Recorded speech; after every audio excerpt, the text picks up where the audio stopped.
आपले स्वामी कसे दिसत असतील? आपण फोटोत त्यांना पाहतो तसेच दिसत असतील का? तर समकालीन बकरीमध्ये केलेल्या वर्णनानुसार स्वामींची उंची अंदाजे 7 ते 7.25 फूट होती. त्यांच्या पादुकांवरून आपल्याला हे सहज लक्षात येते. स्वामींची नखे कापायला येणारा न्हावी नेहमी सांगत असे की स्वामींची ही नक्की इतकी मुलायम की जणू गुलाबाच्या पाकळ्याच, ती हातानेही तुटत असत. स्वामींची पावले लोण्याहूनही मऊ, त्याच्यामध्ये हाडे आहेत की नाही हेच समजत नसे. स्वामी चिखलातून जरी चालले ना तरी त्यांचे पाय लखलखीत स्वच्छ असत.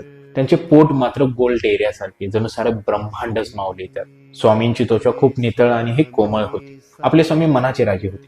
कित्येक दिवस ते आंघोळ करत नसत, पण कधी कधी दिवसातून 4-4 वेळा आंघोळ करत. तरीही स्वामींच्या शरीरातून सदैव धुपाचा सुगंध येई. स्वामींना सकाळी उठल्यानंतर गोड खायला खूप आवडत असे.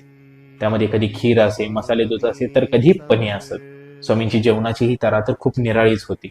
स्वामी कित्येक दिवस, कित्येक महिने हे जेवत नसत, अगदी पाणी सुद्धा घेत नसत. पण कधी कधी